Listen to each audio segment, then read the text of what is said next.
dimba la Benjamin Mkapa ambao uliongozwa na viongozi kutoka shirikisho la soka barani Afrika CAF. Ndio. Na walikuja kwa lengo mahususi la kukagua kama uwanja upo tayari kuhodhi mchezo mkubwa kabisa barani Afrika, mchezo wa finali ya CAF Confederations Cup baina ya Simba dhidi ya RS Berkane ambao ulipangwa kufanyika tarehe 25. Na baada ya kufanya ule ukaguzi, CAF wakaja na ripoti yao ambayo ndani ya ile ripoti kwanza wamekubali kwamba nyasi za dimba la Benjamin Mkapa hazina shida, ziko vizuri kabisa kwa mechi kuchezeka. Lakini wakaja na hoja kuu mbili ambazo hoja hizo ndizo zinazofanya mchezo huu uhamishwe kutoka Benjamin Mkapa kupelekwa New Amaan Complex Zanzibar. Hoja ya kwanza ambayo CAF wameiweka mezani ni hoja ya hali ya hewa inayoendelea jijini Dar es Salaam. Dar es Salaam sasa hivi tuna experience vipindi vikubwa vya mvua ambazo hazitabiriki muda na saa ambayo itanyesha. Hivyo sasa hata mamlaka ya hali ya hewa haitabiri. Tuambie juzi mvua kubwa zinanyesha siku ngapi? Ndafika huko. Na okay. Baada ya CAF kuja na ihoja, ndani ya ihoja wametumia reference ya mchezo wa Simba dhidi ya Al Masry kwamba iliponyesha mvua kwenye dimba la Benjamin Mkapa hakukuwa na hali nzuri ya uwanja kutumika kuendelea tena na ule mchezo. Kwa hiyo ni hoja ya kwanza kwamba huu sasa ni mchezo wa finali. Mvua ikinyesha kuharibu ladha ya finali hakitokuwa jambo zuri, kwa sababu ni mchezo ambao una platform kubwa na ni mchezo ambao CAF wana target zao kubwa kwa kuuvusha mpira wa Afrika nje ya mipaka ya bara la Afrika. Kwa hiyo ni hoja ya kwanza ambayo CAF walikuwa wameiweka mezani. Lakini hoja ya pili ambayo CAF wameiweka mezani ni matumizi ya dimba la Benjamin Mkapa kuelekea michuano inayofuata ya CHAN. Kwamba CAF wamewaagiza serikali kuhakikisha kwamba wanaanza ule maboresho ya dimba la Benjamin Mkapa katika eneo la kuchezea haraka iwezekanavyo, ili sasa uweze kutumika kwenye michuano ya CHAN. Hasa katika hoja hiyo ya pili wametumia reference ya hoja ya kwanza kusema kwamba tunawapa muda, tutauondoa huu mchezo ili mpate muda mzuri wa kuandaa uwanja kutumika kwa ajili ya mchezo hiyo michuano ya CHAN ambayo itaanza mwezi Agosti. Lakini mpaka dakika hii, baada ya viongozi wa Simba na shirikisho la soka la Tanzania kupokea hayo maagizo kutoka shirikisho la soka barani Afrika CAF kwamba mechi ipelekwe New Amaan Complex Zanzibar, zimeanza jitihada za viongozi wa Simba, viongozi wa shirikisho pamoja na serikali kuhakikisha kwamba mchezo ule unarudishwa kwenye dimba la Benjamin Mkapa. Na katika arguments ambazo viongozi wa Simba wamepeleka, argument ya kwanza ni kwamba viongozi wa Simba wamesema wameshauza ticket zaidi ya 15,000.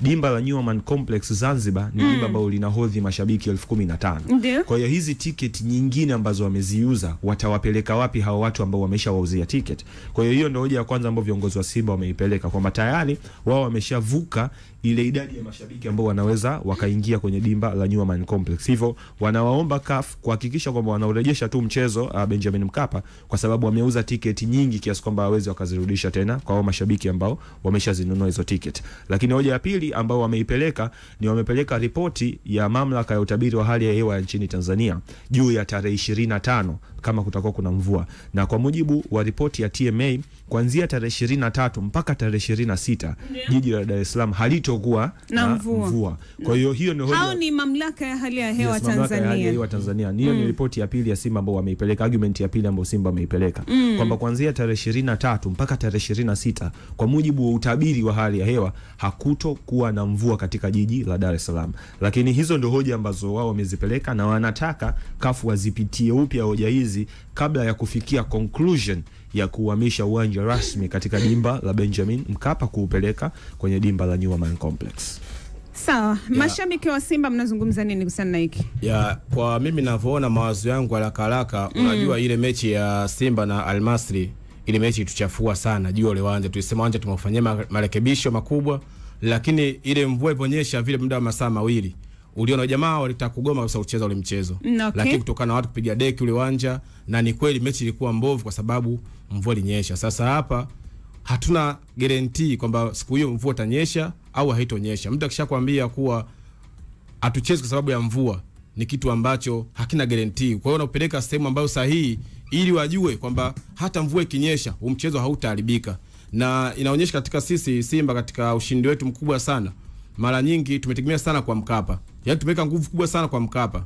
Okay. Tukiamini kuwa labda mambo ya nje ya uwanja tuko uhuru nao sana kuliko ndani ya uwanja. Sababu Amani na uwanja Mkapa ukubwa wake nafikiri unalingana. Haulingani. Amani huku watu zaidi ya 60,000 kule watu 15,000. Sizungumzia majukwaa, nazungumzia pitch. Okay. Umeona eneo la kuchezea. Pitch ndogo ya Man Complex. Yeah, nafikiri ni kama ya Azam.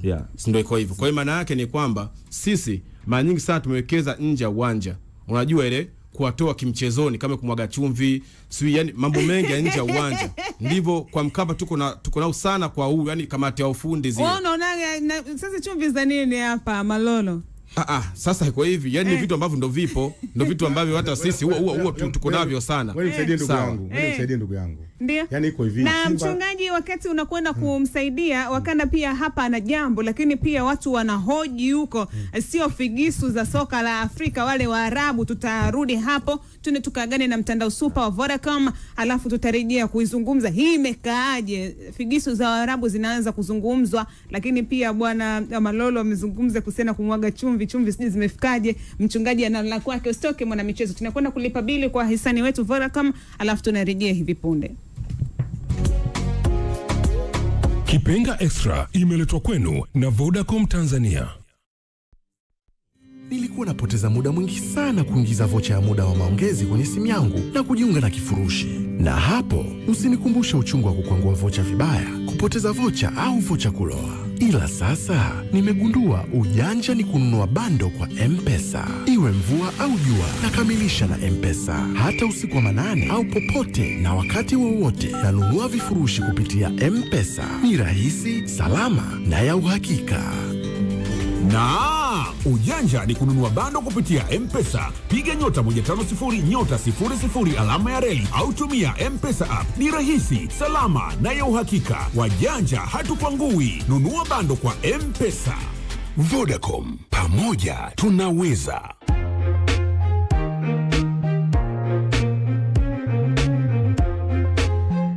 Tumerejea, tumetoka kuagana na mtandao super Vodacom na bado ngenga za kitaa zinaendelea. Mchungaji alikuwa anataka kumsaidia Malolo. Nataka nimsaidie kitu kimoja hivi. Kwamba Simba waje kumwaga chumvi, waje kufanya kama anavyofikiria yeye. Simba Sports Club wanachofanya ndani ya Benjamin Mkapa ni ile confidence kwamba uwanja wetu wa nyumbani. Kama wale inabeba. Na sisi tunakuwa kama uwanja wa nyumbani. Kwa hiyo Simba Sports Club sisi tunachongangania Benjamin Mkapa ni sehemu ambayo tumeizoea, ni kama unavyoona Berkane kwenye uwanja wake wa nyumbani. Kwa hiyo sisi kungangania Benjamin Mkapa ni kwamba ni sehemu ambayo inatupa pati ya ushindi. Kwa hiyo Simba Sports Club kusema kwamba ukisema uhamishe tu mechi, si tayari unaweza kutuvunja nguvu. Kwa sababu sisi nguvu zetu zote tumewekeza Benjamin Mkapa miaka nenda rudi. Ndio uwanja wetu wa nyumbani. Kwa hiyo leo kututoa hapo kutupeleka Zanzibar, ndio tunaweza tukashinda, lakini si kama tunavyotaka. Alafu pili ni kwamba Benjamin Mkapa anachukua watu wengi zaidi. Amani inachukua watu wachache. Kwa hiyo wana Simba kokote pale walipo wanatamani mechi ichezwe Benjamin Mkapa. Na mimi na imani kwa uwezo wa Mungu mechi itachezwa Benjamin Mkapa.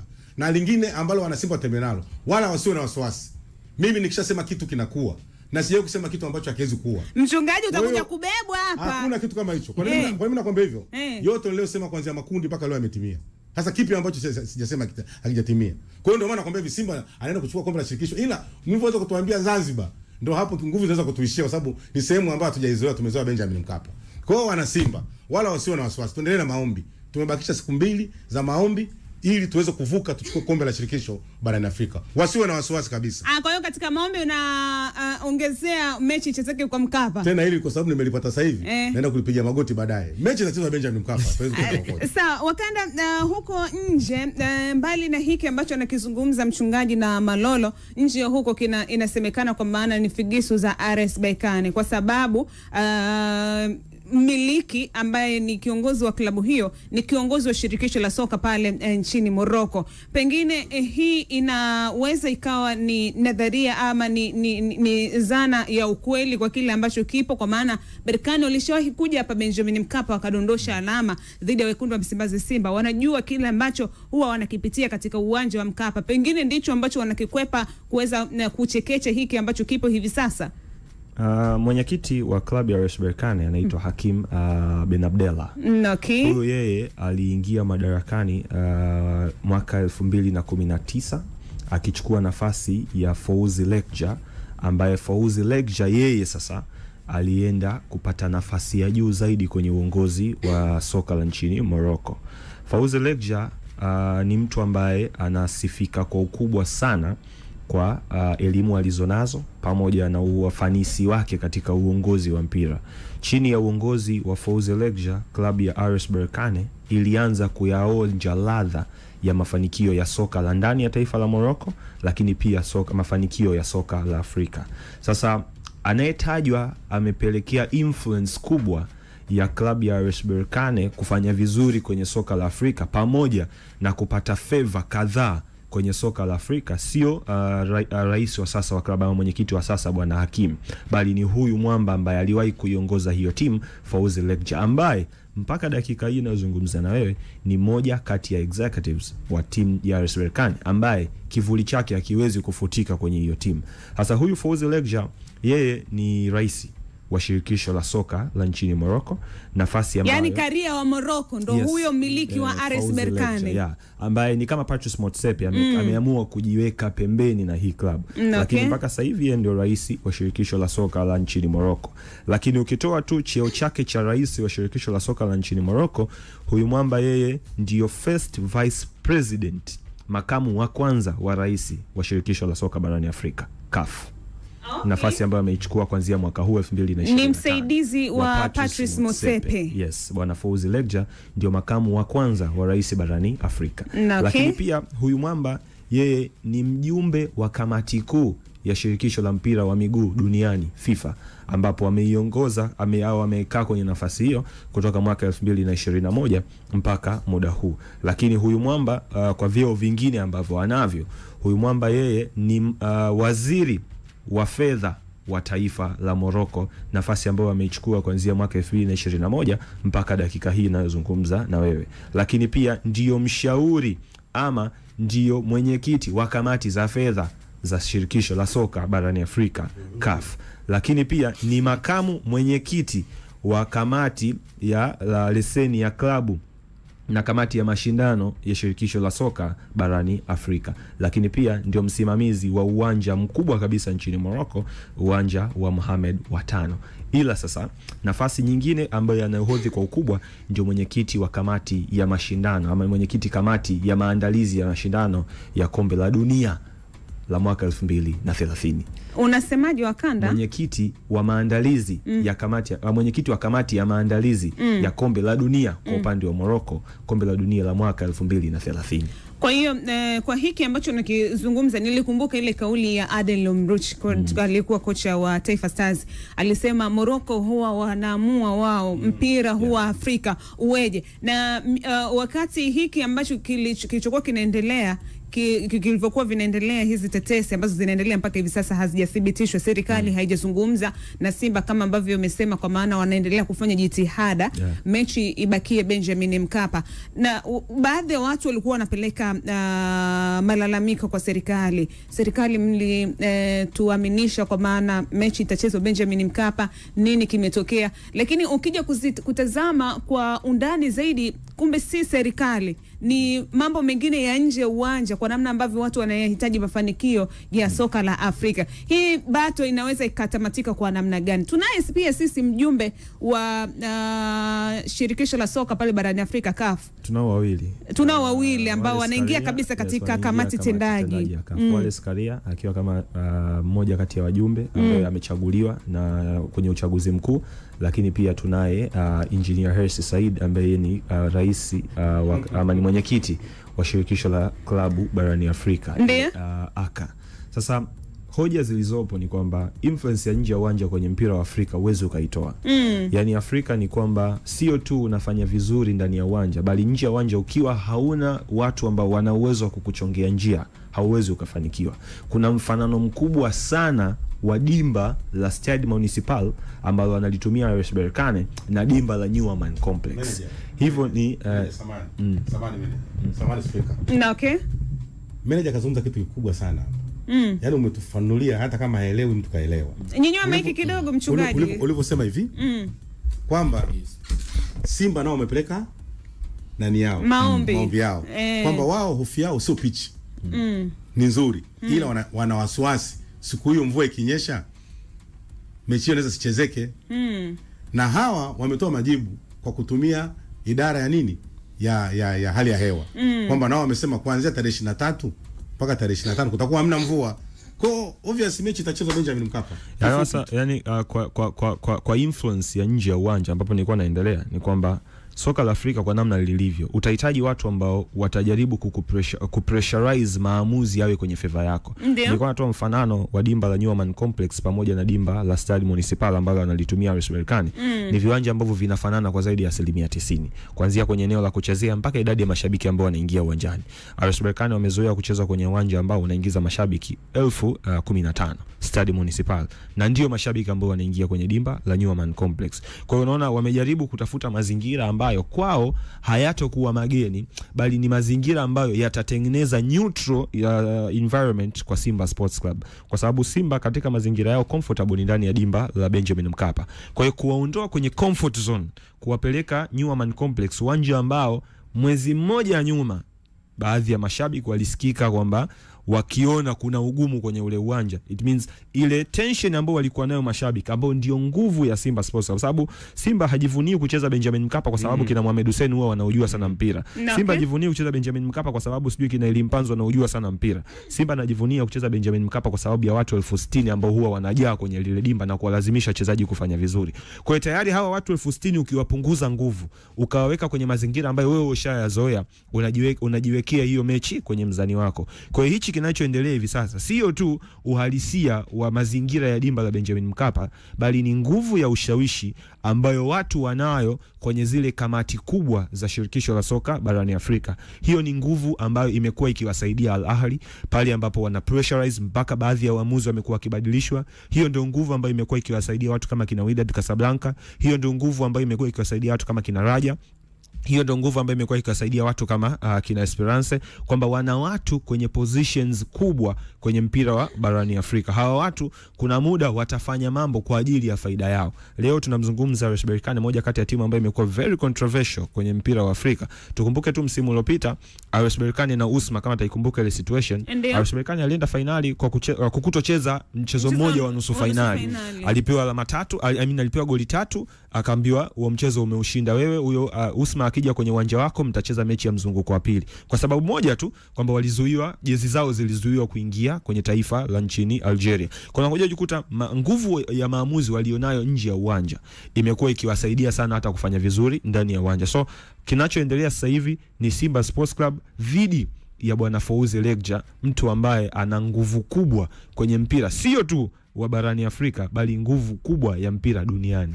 Kuna athari yoyote ambayo Simba itaathirika kuelekea katika michezo hii miwili ya finali? Sababu taarifa imetoka hii leo Simba wakiwa wako Morocco, kwa maana hizi tetesi zimeanza hii leo, na kama ambavyo alizungumza hapa Malolo, kwa maana Simba walikuwa wanahitaji kupata hata kufungwa bao chache ili waje kumaliza mechi Benjamin Mkapa. Wanaweza wakaathirika vyovyote psychological, hata pia katika namna nyingine kwenye finali ya kwanza na hata ya pili huko Tanzania? Obviously tension itafika kila sehemu. Tension haitoishia tu kwa uongozi. Tension itafika mpaka kwa wachezaji. Kinachofanyika hivi sasa na uhakika 100% ni mwalimu Fadlu Rahman Davis kukaa na wachezaji wake na kuambia hii ni Simba Sports Club. Hizi ndo gharama za kucheza Simba Sports Club. Sisi tunatakiwa tushinde michezo yote miwili, ama tunatakiwa kwa namna yote ndani ya dakika 180 tuwe the best team uwanjani, like the same time tuwe timu iliondoka na matokeo positive uwanjani. Kwa hiyo yawezekana sasa hivi kwenye huu mchezo wa kwanza ambao anaenda kucheza sio tu kubadilisha mbinu, bali kwenda na mkakati ambao utamtengenezea matokeo mazuri kwenye mchezo wa marudiano. Haijalishi utafanyika wapi, ufanyike Zanzibar, ufanyike Mwanza, ufanyike Sudan, ufanyike Kenya, ufanyike Benjamin Mkapa. Mchezo wa kwanza ndio mchezo mzuri wa Simba kutengeneza hatima yao ya huu mchezo wa pili. Kwangu mimi, katika mazingira ambayo nimeyashuhudia mara kwa mara, naamini kabisa Simba Sports Club akifanikiwa kuondoka na matokeo positive kwa upande wao, matokeo ambayo yatawatengenezea mentality ya mchezo wa pili bado haujaisha, Simba Sports Club hiyo mechi hata uichukue ipeleke Kenya, Simba na